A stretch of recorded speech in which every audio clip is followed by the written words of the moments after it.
Depuis 1994, le Festival international des métiers de la montagne promeut et valorise l'emploi en zone montagneuse. Organisé à Chambéry, l'événement avait une nouvelle fois pour but de valoriser l'échange entre professionnels et leur rencontre avec les jeunes. Parmi les habitués, le peloton de gendarmerie de haute montagne.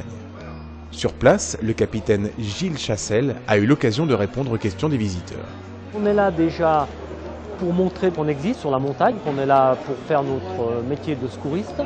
Et on est là d'autre part aussi pour recruter. Il y a pas mal d'écoles, de gens qui viennent nous voir, des jeunes qui sont un petit peu en fin d'études ou à la recherche d'emploi.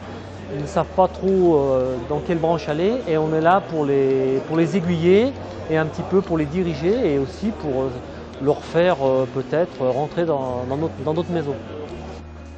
Si l'ensemble des métiers traditionnels liés à la montagne était représenté cette année, l'accent a été mis sur les formations bivalentes et les possibilités qu'offrent les nouvelles technologies.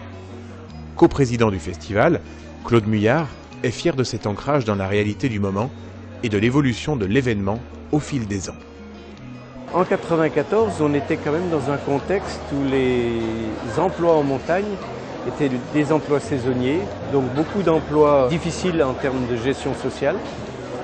Et le festival, au début, en dehors de la démonstration qu'on connaît encore des métiers, la rencontre des professionnels et la recherche d'emploi, a été aussi un lieu de réflexion sur la pluriactivité, sur la saisonnalité, sur la couverture sociale et les conditions de travail, les conditions de logement des employés en montagne.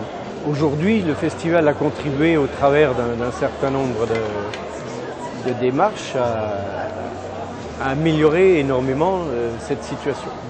Conseillère régionale déléguée au tourisme et à la montagne, Claude Comet était naturellement présente à Chambéry.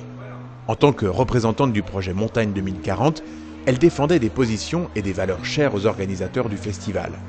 Le projet, porté par Claude Comet, vise à rassembler les jeunes générations et les principaux acteurs de la montagne pour en imaginer la montagne de demain. Le Festival international des métiers de montagne en est bientôt à sa 20e année.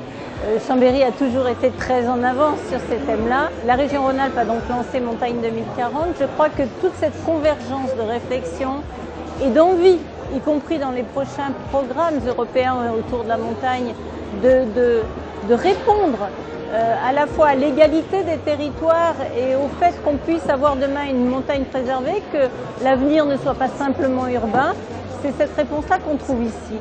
Tous les jeunes qui viennent ici, ils rêvent à un avenir en montagne, ils rêvent d'une qualité de vie, ils rêvent de solidarité, ils rêvent d'un lien avec l'environnement.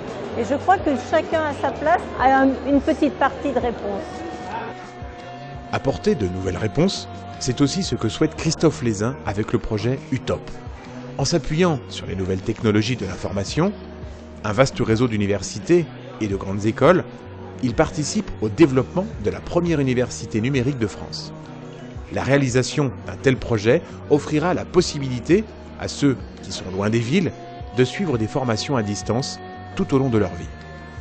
On a souvent une image, je dirais, traditionnelle de la montagne, liée à l'agriculture, au tourisme, qui sont des monoactivités et je pense que la montagne du XXIe siècle, ce sont ces activités-là qui font partie intégrante du paysage montagnard, mais c'est aussi toutes ces nouvelles technologies qui arrivent en montagne, enfin qui sont déjà arrivées depuis un moment, mais qui peuvent permettre de déployer de nouvelles formes de métiers, des nouvelles formes de vie et accompagner aussi les mutations sociales qu'il y a dans les montagnes à l'heure actuelle. Si on veut sortir de monoactivité, il faut aussi former des gens à d'autres métiers que les métiers traditionnels.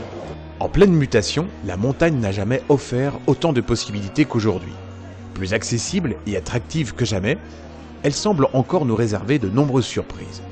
Pour pouvoir l'accompagner et continuer à suivre son évolution, le rendez-vous est déjà fixé. En 2014, c'est encore à Chambéry qu'il faudra se rendre pour une nouvelle édition du Festival international des métiers de montagne.